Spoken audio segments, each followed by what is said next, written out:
Hey friends, welcome back to Thriving Thoughts. I'm your host, Dr. Sherri, and today we are in for a therapy session, y'all. We've got an expert on anxiety and a lot of other things like attachment that we're going to find super cool. You're going to love her. Nancy McFarland is in the house today. And a sincere thanks to my friend Derek Kretzer for the music that you're listening to in the background. Check him out on Instagram and Facebook. And I'm really grateful you guys are here listening today. In my conversation with Nancy, you guys are going to hear a tale. And it's not a tale. It's actually a story, her story. She shares a little bit about her search for her birth mother and, might I add, her illegal search that she was never supposed to know about. This is fascinating stuff for a therapist to talk about her own journey working through attachment issues. This is incredible stuff. I know you guys are going to love Nancy just as much as I do. So lean an ear in, lean in your heart as she teaches us to remember ourselves. Hey, good morning, good day, good afternoon, good evening, everyone. Dr. Sherri here with my special new friend and guest, Nancy McFarland. Nancy, thanks so much for joining me for the show today. It is such an honor to be here. Thank you, Sherri. You're welcome. It's so funny because I start the show laughing because I don't even remember what we were laughing about right now. I said something like, I think I'll ask you this. And you said, okay, well, let's just do it. Let's just go. Impromptu lifestyle is improv. Right. Yes. So this is what we do. We just have a conversation that's candid and authentic, and we air it to the women listening because something of value will come from this conversation that somebody listening needs to hear today. So yeah. So thanks for being on the show. Nancy, Absolutely. Where are you at? I'm in Oakland, California. For orientation purposes, I am right next to San Francisco. Okay. So I have a very good friend who lives in Walnut Creek. That's not far. 40 minutes. Far. Nope. A little south. That's so cool. And she's actually in the psychology world. She and I did, she was doing her psychology internship and I was doing my psychology residency at the same facility in Virginia. But she's from Walnut Creek. So she's back home now. And I think she's working for Kaiser. I'm not sure. Yes, Yeah. So anyway, yay, I know something a little bit about California. So, okay, wait a second. So I got to ask you, like, how far is that from Calabasas and all of this news of Kobe Bryant? Oh, I'm north and that's south. But so like way far away? Yeah, it would take a flight an hour and 10 minutes. Oh, okay. So it's far. Yeah. It's a nice day-long drive. Okay. All right. In traffic. So are you from California? I am not. I was born in North Carolina. I was raised in South Carolina. You are an East Coast girl. Mm-hmm. And I moved to California when I was, I think, in my late 20s before I moved abroad. So I think I was about 26 or 7 or something. I came out here actually to meet my birth mother. Oh, tell us about that, girl. See, she's already surprising me with stuff I did not know. Look, I mean, we talked on the phone briefly for a few minutes, but right. Tell us the story, discovering your birth mother. Yeah, I was adopted. So as I said, I was born in North Carolina, in Charlotte, and soon thereafter, I was put up for adoption. Do you know how old you were? I mean, I guess I'm assuming you were still an infant. No, when I was adopted? Yeah. No. So my birth mother named me Jennifer. Jennifer Janice, after I was conceived in the Azores Islands off the coast of Portugal because my mother was very young and she was there with her family. Her father was a civil service employee. My father was in the Air Force. That's how they met. So they came back to the States. Her parents were very unhappy because my father is Black and my birth mother is white. That was not okay. So wait, your mom's parents weren't happy? No. Oh, okay. It was actually illegal, literally in the state of South Carolina, for two people of different races to do anything. So when they came back to the States, they sent, and she did finish high school. She wasn't showing enough. But they sent her away to a girls' home an unwed mother's home in Charlotte, which was fairly common back then because Okay. it was just inappropriate to be pregnant. What without year? being What married. year are we talking about? 70. I was born. Nice. Okay. I know I just put you on the spot there. I don't care. I'm wondering because I'm wondering, for the listeners, how this was not that long ago. No. Thank you. It was not that long ago. It was not that long ago, girl. You and your young self. Go ahead. In my gray. I love it. So they sent her to the unwed mother's home. She'd gone away for the fall. Gone away. Oh, yes. gosh. Isn't that, you just hit on something. That is what we still do as women, is just sweep that little stuff right under the rug. Oh, right? Not only that, but when she was in the home, they all the girls were given different names, and they were all given wedding rings. So when they were taken to malls or wherever, they would have to wear these wedding bands, and they would get their names confused. Keep up appearances, you told me all these, right? Yes, absolutely. Wow. Absolutely. Wow, that's incredible. A lot of shame involved. Wow. So she stayed there until I was born, and she said that she was with me for a day or two, and then she let me go, and she went back to her family, which I think she told me her parents didn't visit her during that time. Wow. So it was hard. It was a hard situation being that young. So she went back and continued her life, and they told her that she would never ever see me again. There would be no hope. She kept photos of me for a while, which I never got to see because it was just overwhelming and difficult for her. So I was sent somewhere in South Carolina. I don't know, but I was adopted at 18 months. Oh. But in between, my name was Rebecca. Wherever I was, they named me Rebecca. And it was only when I was adopted did my name become Nancy. At 18 months. Girl. So at 18 months, you had 3 different names. Yeah. Jennifer, Rebecca, and then Nancy. Yes. I have personality. You sure do, girl. Well, hey, I need to ask you a question, because back when I was doing, you still haven't told us, we're going to get there, I promise, about you coming out to California to meet your birth mother. Right. Yeah, that's where we started with this.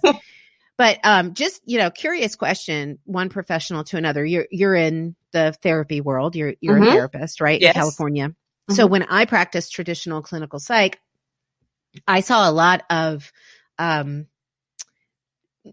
tweens and teens who were adopted from abroad because that was, coincided with the time where that kind of became in vogue to adopt from, Russia and China and that kind of thing. And there was not one adopted child who did not have significant challenges with attachment. And so I'm just going to put it out there. What about you? Are you the exception to the rule, or is there a lot of stuff that you've had to work through? Oh, I'm still working through it. Yeah, girl, I bet. It's really interesting because when women are pregnant, particularly in the last probably 10 years or so, there's so much attention given to the mother-child bond, and they have the women talk to the babies. And I work with a psychiatrist when I worked at an acute hospital, and I was talking to the baby. And even after he was born, she's like, "Oh, you remember Nancy's voice." But when you're adopted, it's none of that happened to you. You were never bonded to anyone. That's right. And I think in the primal wound, it's really addressed so well how that happens, and the insult to our humanity as not being human and not being connected.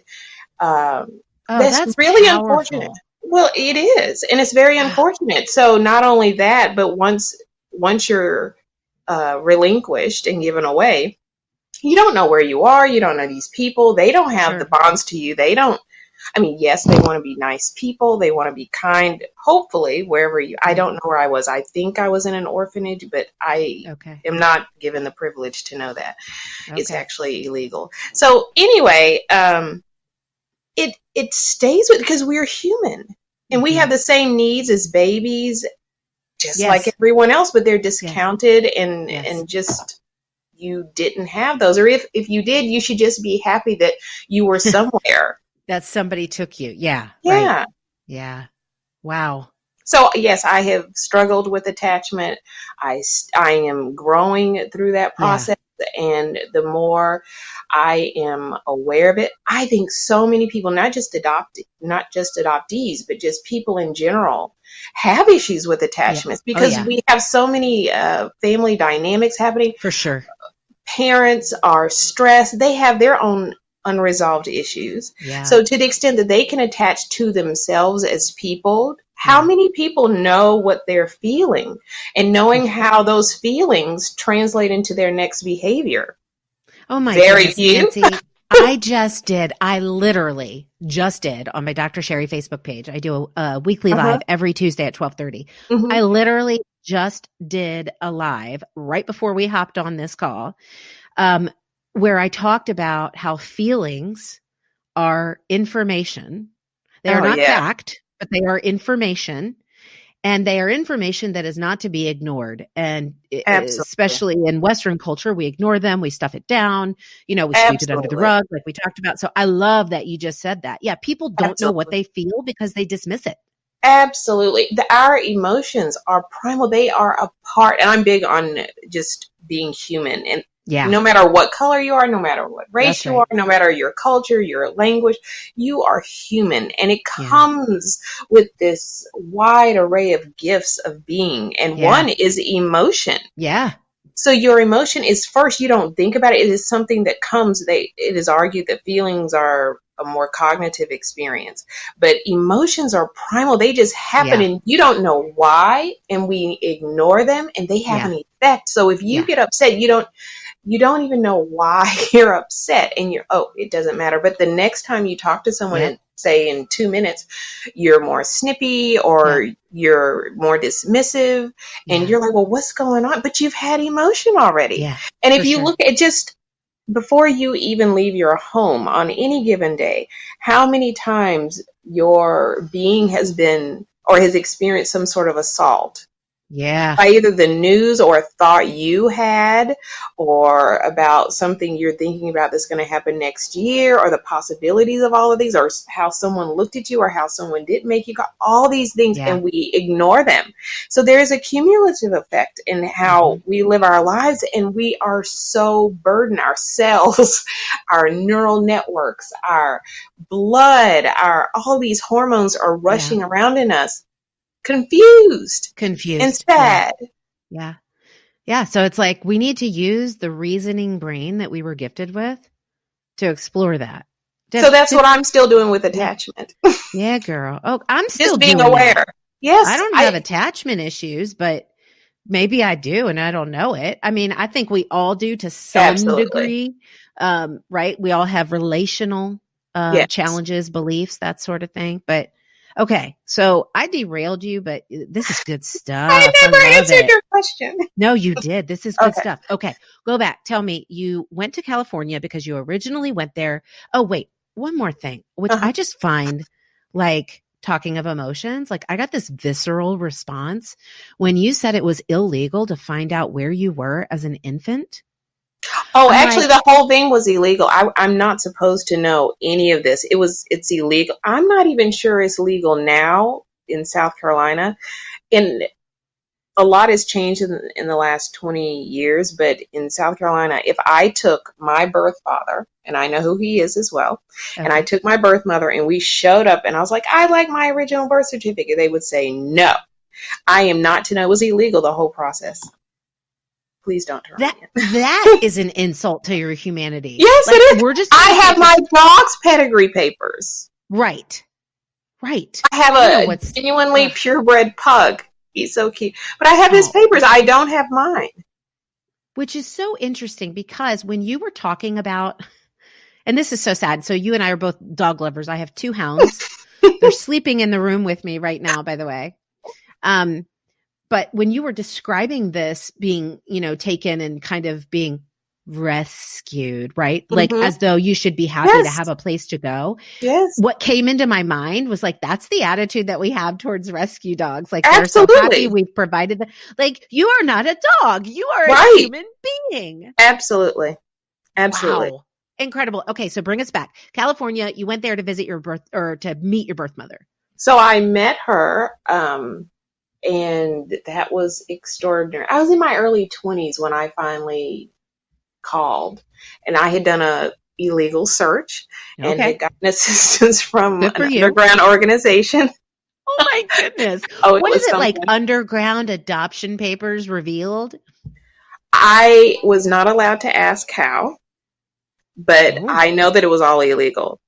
Oh, girl, I love you. I love you even more. I love this. She's a woman on a mission that said, I will not be deterred from finding Well, my I mother. needed to know. So in my adoptive family, it didn't all go so well.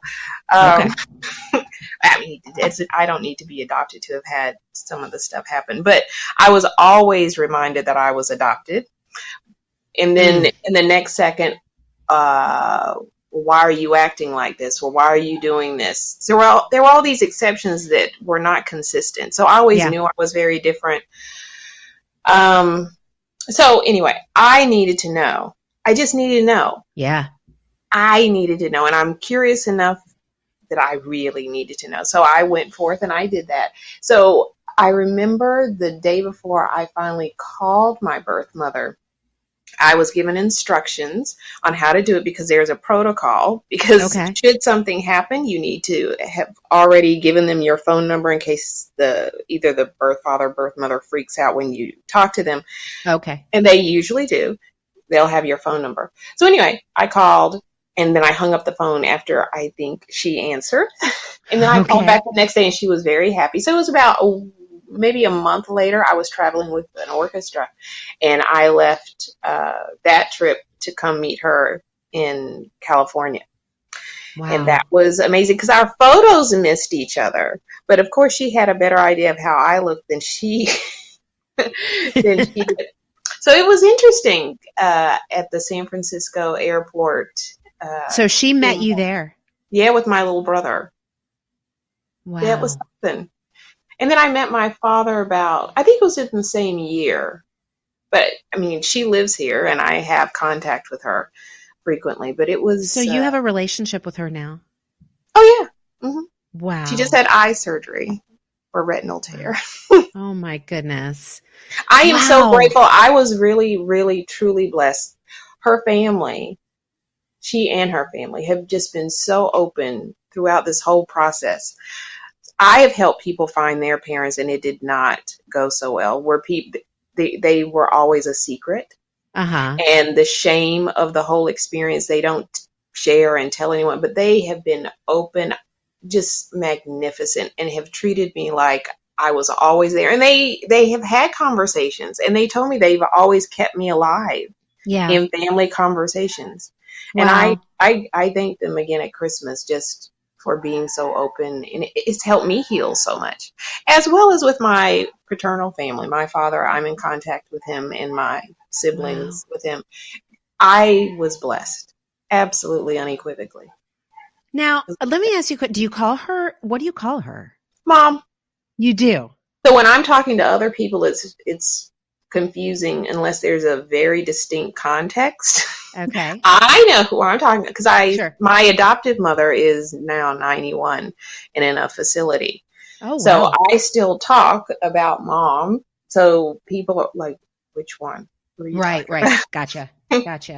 So, hey, can you, if you feel so inclined, but I know I'm not the only one that's wanting to know, when we experience these things like you had this need to know, and there are people, when we make decisions in our lives as adult women, there are people in our lives who are impacted, right? Mm-hmm. And so I had this need to know who your birth mother was, and you mentioned, kind of in a cursory fashion that your adoptive family, maybe there was some fallout there from that.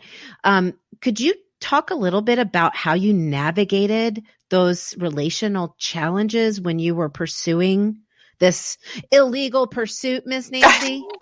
Well, I wasn't in South Carolina. I had just started teaching when I actually found her. Okay. So I was a little removed, but my relationship with my adopted mother and my adopted family had been rocky because of abuse issues and a lot of trauma in the family. So, okay. Yeah. So it's always been that way, like rocky. Yes, okay. Absolutely. But I did address it with my adopted mother, and it was the truth. And I think that's what helped, that it really had nothing to do with her. It had nothing to do with my adopted mother. So despite it not making sense, because some people are very open. They believe in open adoptions, and they are always encouraging the adoptee to search and to connect. She wasn't like that. Actually, what she told me was quite false about, and maybe that is what she was told, but once I got my non-identifying information, it was completely inconsistent with what I'd always been told. Okay. So she did ask me a couple of times, and I was like, it really just has nothing to do with you. I need to know. And in my adopted family, they had venerated their parents so much throughout their lives. Mm-hmm. I knew, and they reminded me at moments that weren't the best that I was adopted. So I knew that those people were not me. So I wanted to find me. So that's what I kept telling her. Okay.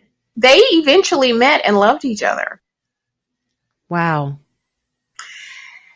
But wait, can you go back a second? Because I think what you just said was really powerful. You said that your adoptive family reminded you inopportune, as if there is an opportune time. Right.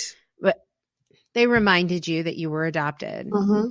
And I was going to ask you why you needed to do this, why you needed to find your birth mom. And you answered me there. You said, because my adoptive family was not me, and I needed to find me. Mm-hmm. Can you dive into that a little bit? Because I have a suspicion that, like, I want to understand more where you're coming from with my adoptive family was not me.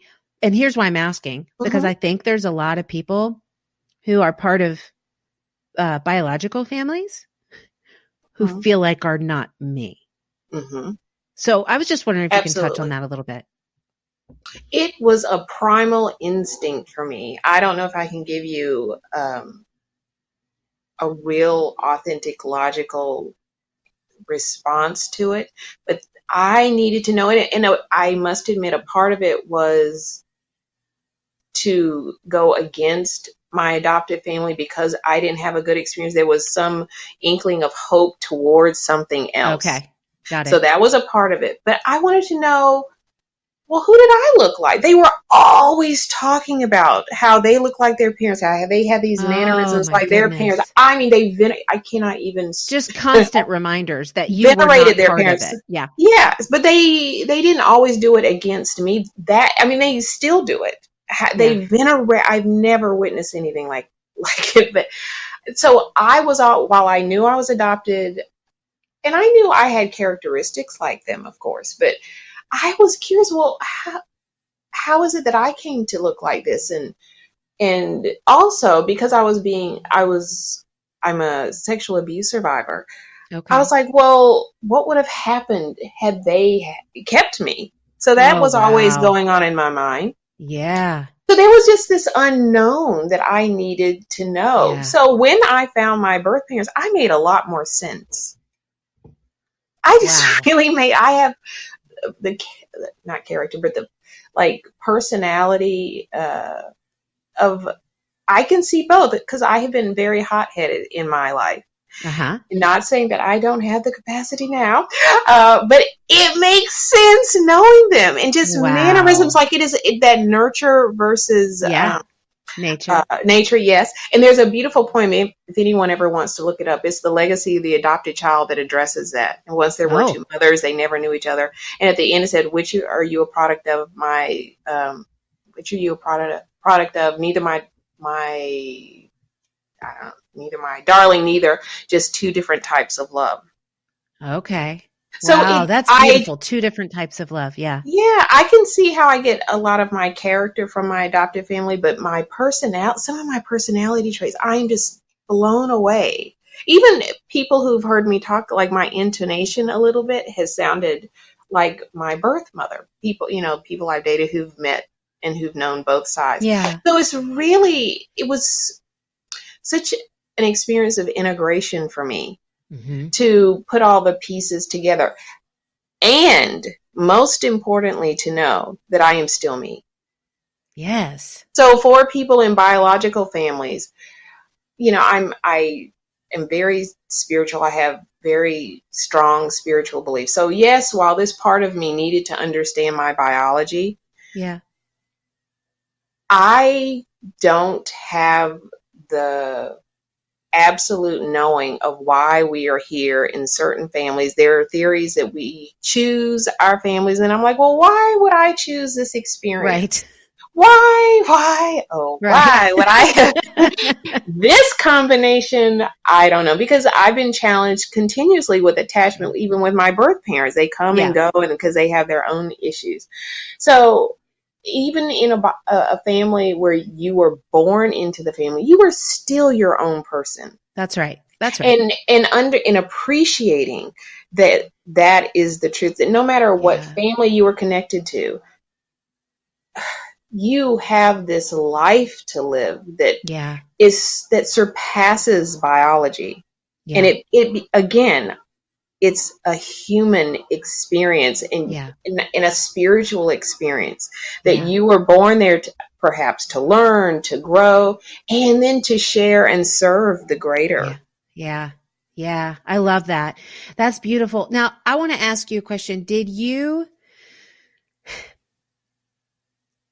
Let me preface the question. So as women in particular, I think that we tend to establish or define our worth and value by the feedback, not necessarily verbal. So feedback being experiences, intonations, words, memories, whatever it is, relationships. We use that to evaluate and define our value or our worth.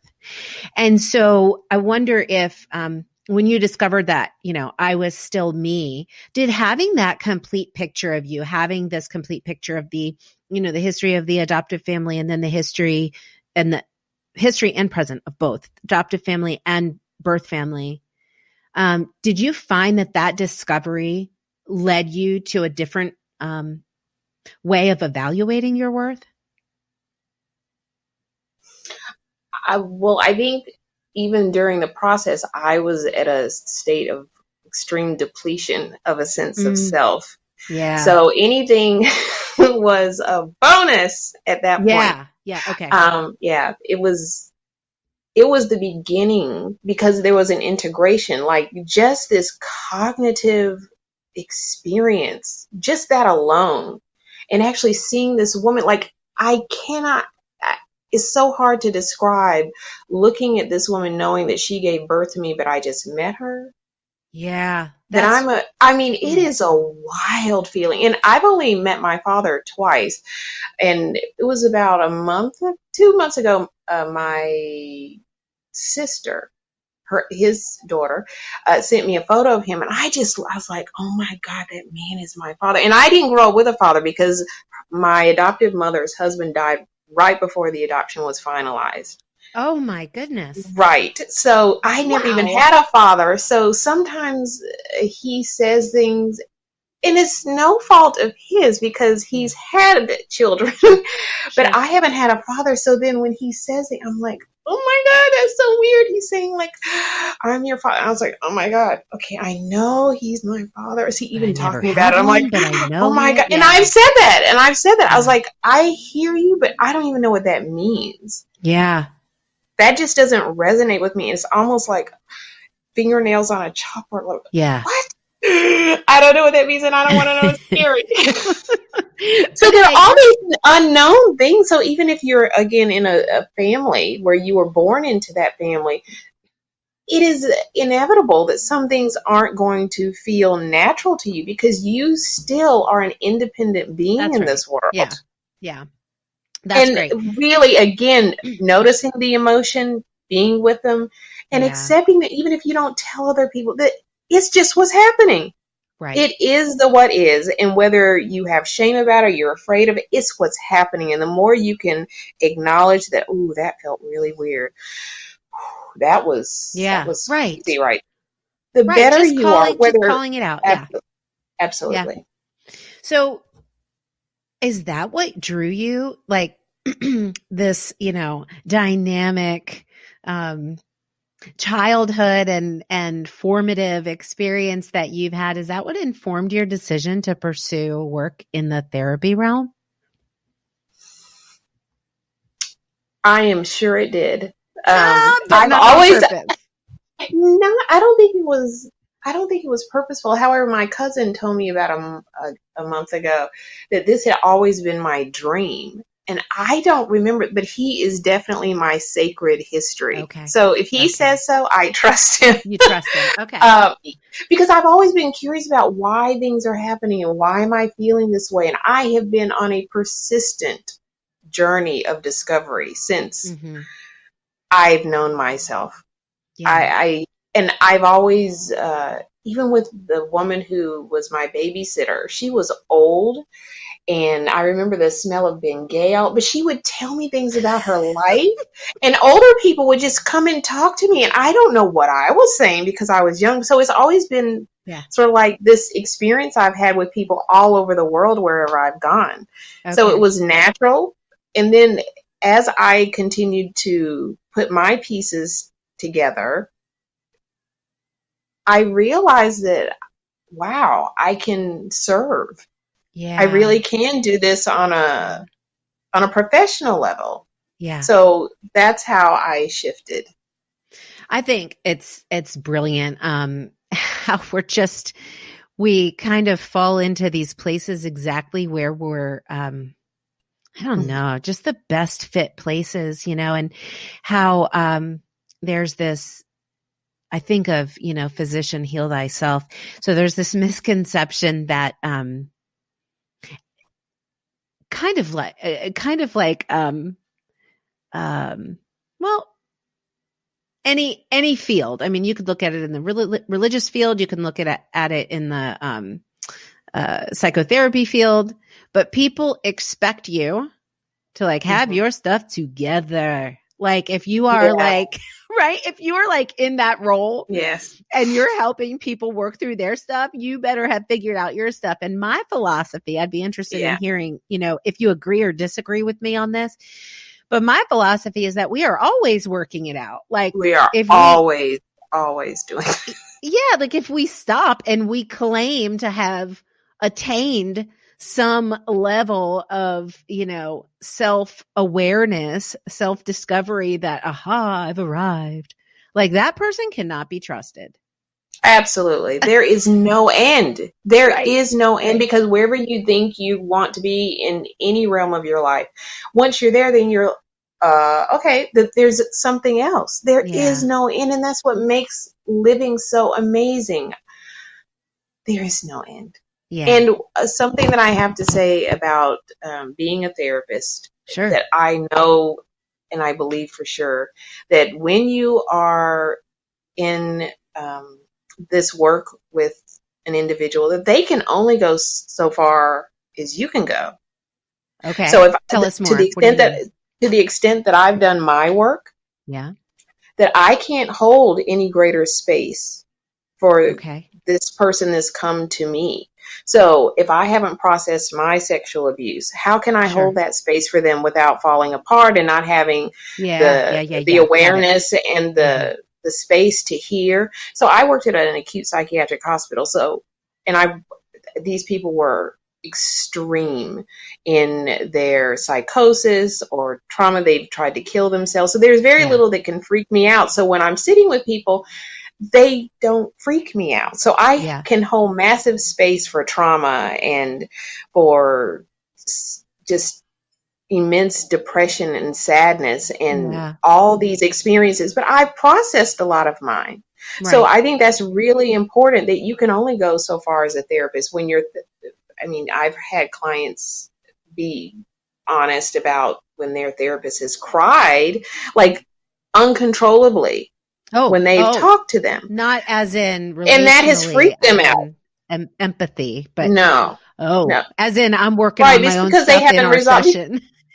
Exactly. And it's Yeah. right. So it is important to know that your therapist is human.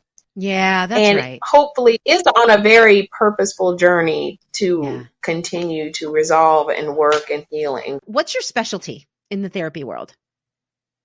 I am specializing in anxiety. Oh, girl. You don't know how many of us deal with that, right? I think all Well, of us the on some WHO level. says that pretty much most of the world, right? Yeah. Exactly. Yeah. So tell us what you know about it. Tell us, like, how do we stop that? You know, And wait a I'm second, I just repeating have to myself, say but for the listeners. So Nancy just took a deep breath. She leaned back and she totally went into therapist mode on me. Because that's what people do, right? They ask you impossible questions. Nancy, how do we stop being anxious?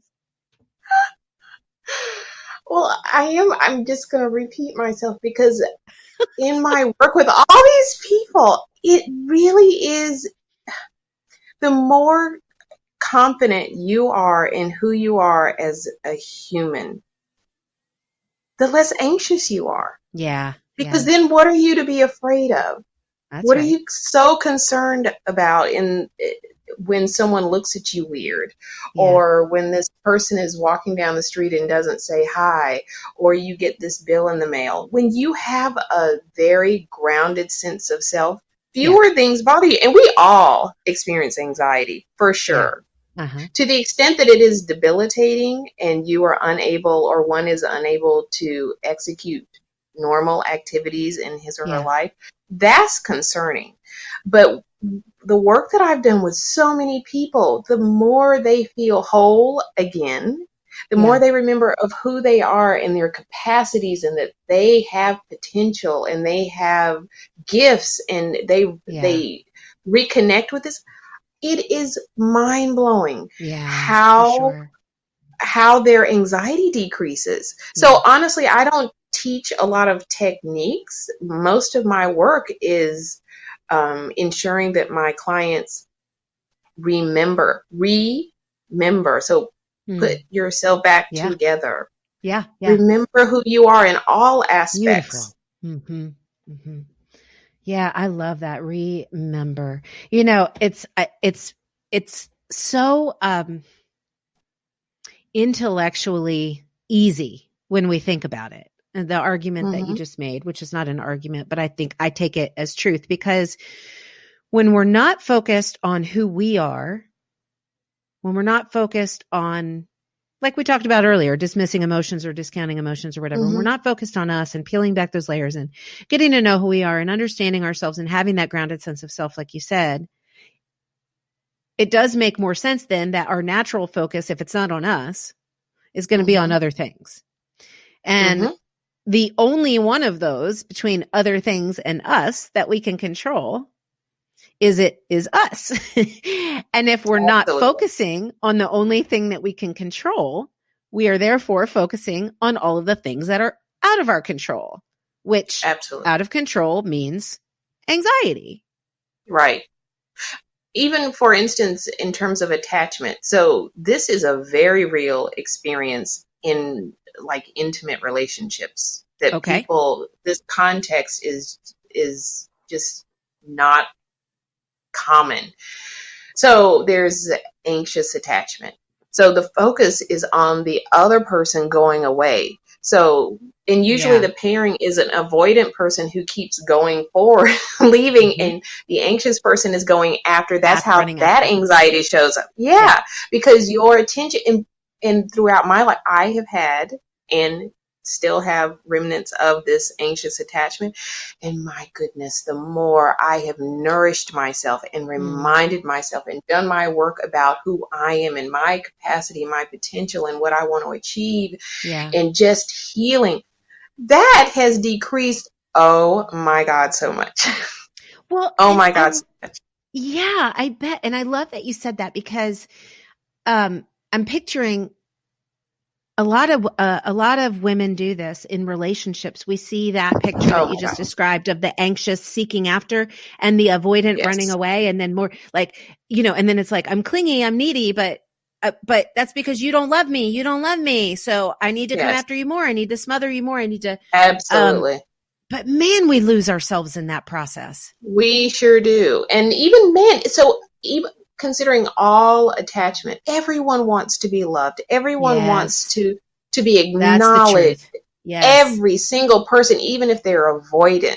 That's right. Everyone wants this. Secure people, anxious people, avoidant people.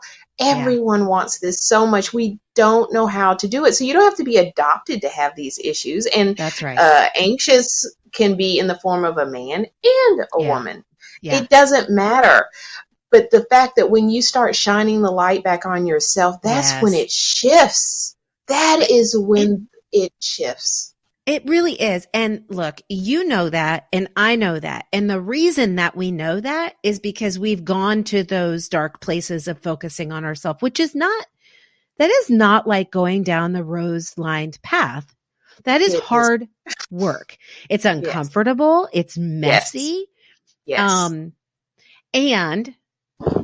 And dramatically more rewarding as you work through that. But here's my question. Because we live in a society, not just a society, a culture, a time, when I believe our brains have started to become rewired with even further and further decreasing ability to delay gratification. Right? I mean, technology does that to us, right? In an instant, I can be connected to anyone I want. And, oh, there goes my notification. I wonder if somebody liked my page, right? Or whatever it is. So we can't delay gratification. And so because of that, particularly in the mental health field, I believe that, and I think part of it has to do with insurance and mental health professionals fighting for parity, which I'm not sure is parity with medical care. And so the field of mental health, the field of self-work, the field of knowing yourself and understanding yourself and facing your emotions and understanding that has become highly medicalized. And because it's become highly medicalized, our response is similar to that of the medical profession, which is medication or which is basically medication, right? Talk therapy, unless you live in the Northeast or maybe out in the West Coast, is kind of, it's not in vogue. It's not what people do. There's a stigma attached to it. So how do we make that shift? Like as a culture, as a time, as a society, as women, like how do we make that shift how do we make that self-work more palatable than than the instant gratification of a pill's going to make me feel better? Awareness is the first step. So you are contributing greatly to this because you're having a conversation about it. Yeah. So it is rare that someone will hear something, oh yes, I must do that and I know how. It takes time. Yeah, it does. Yeah. That is not what people are looking for in their lives. They are not looking to shine the light back on them. That is not what people are considering when they wake up in the morning. But it must be part of the conversation. So however it can become a part of your conversation, just talking, just hearing this. Yeah. No, some of your listeners may never talk to someone else about it. Hope they will. But it's in there now. That's a great point. Yeah. It's sitting in there and resonating, and maybe they'll have another opportunity to hear something or read something in a movie where they will identify like, oh my God, that's me. Oh, that's what she said. Oh, so all these connections have to be made because despite that we're connected on social media and via the internet, we are so lonely. Yeah.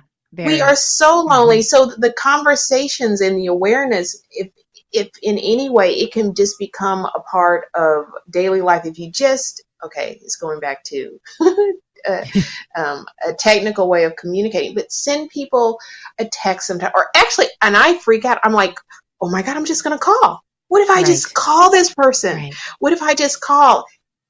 And allowing yourself to be vulnerable, because I believe everyone has these moments that they want to reach out. And they have something they deeply want to share, and they don't. And I think because of the whole Kobe Bryant thing, people are like, wow, if it can happen to him, it can happen to anyone. So what do I really want to say? Right. What do I want to know about my life? What does my life mean? And what does this person mean to me? And how can I live a life that I'm proud of?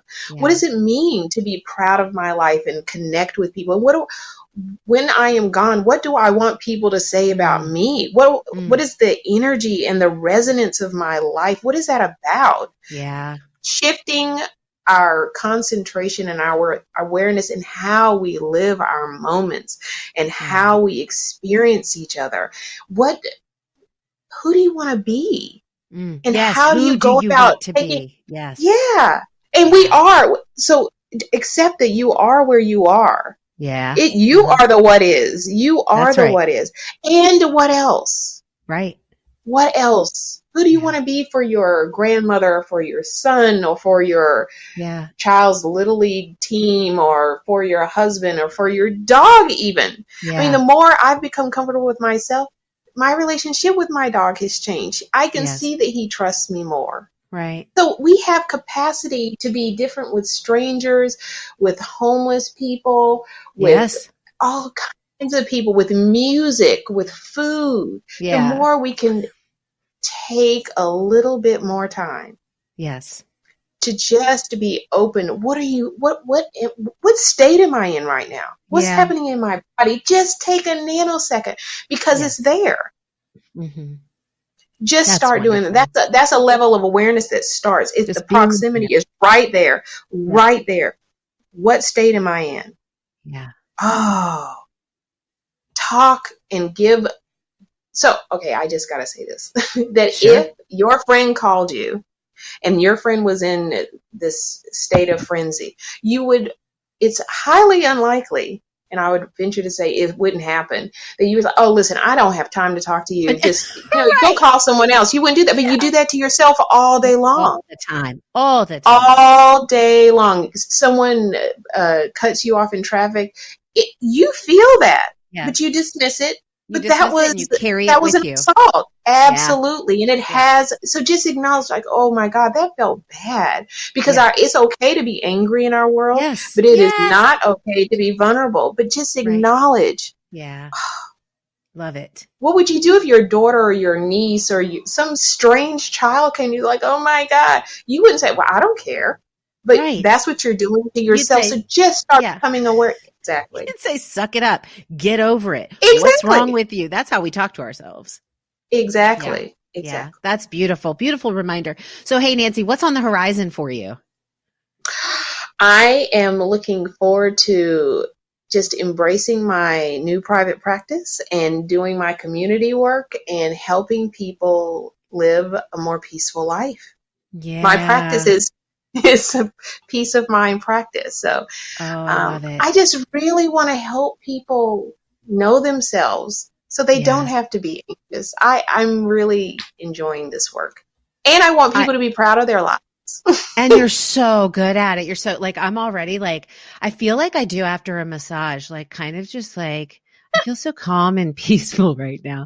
Just listening to you and watching you talk. I know our listeners do too.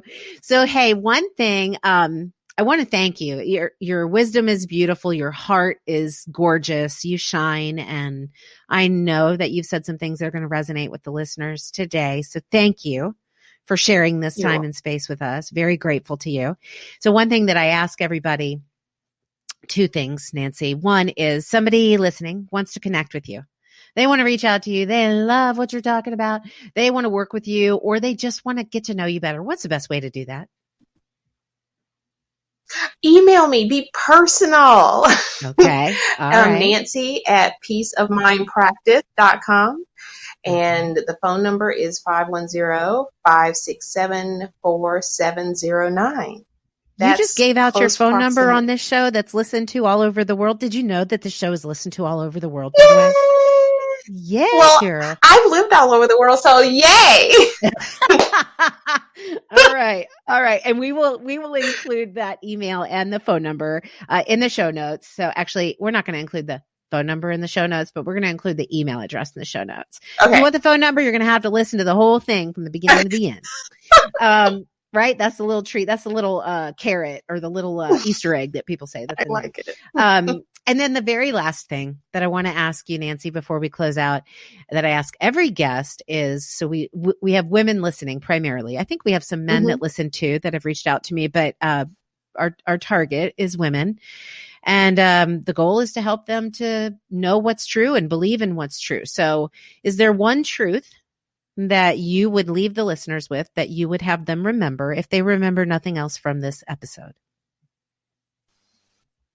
Oh, just really get to know yourself. Be present, and you are with you all day long. This is your life. This, as far as we know, this is our one chance. You are with you all day long. Day long. Yes. And you take yourself wherever you go. Yes. You take yourself wherever you go. Get to know you. You are amazing. Do you know what it takes to actually breathe? All these bodily functions that are happening all the time. Yes. You are amazing. Start being aware of how your body feels. What just happened? What am I experiencing? What is the emotion? You have them. Yeah. You have the emotions, and then you have thoughts. Right. Get to know these. Right. And the more you honor that it's all okay, you will have crazy, zany, mean, horrible, wonderful, glorious, angelic thoughts all day long. Yes. It's all normal. Yes. Yes. Say that. It really is. Yep. It really is. So just start there. Start with you. And then you will start seeing the world differently. You will start accepting other people to the extent you can accept yourself. Your world will change and it will blossom. But start where you are, because you are here. You are there. And it reminds me of that. There's like a meme or something that says, if you can't stand to be around you, absolutely is going to stand to be around you. And that is often the case. So just start listening. Yeah. You listen to everyone else. You know you do. You're always listening to other people at work, at home, and you're left depleted. Start listening. Yeah. Give to you what you're giving out all day long. Yes. All right. Thank you, my friend. Thank you, Nancy. Wasn't she fantastic, you guys? I mean, I didn't even know we were going to talk about all of that, having 3 names before she finally had her given name, Nancy. Like, she was given 3 different names in a very short period in the beginning of her life. I just find her story very fascinating. I find her character to be just so inviting and so warm.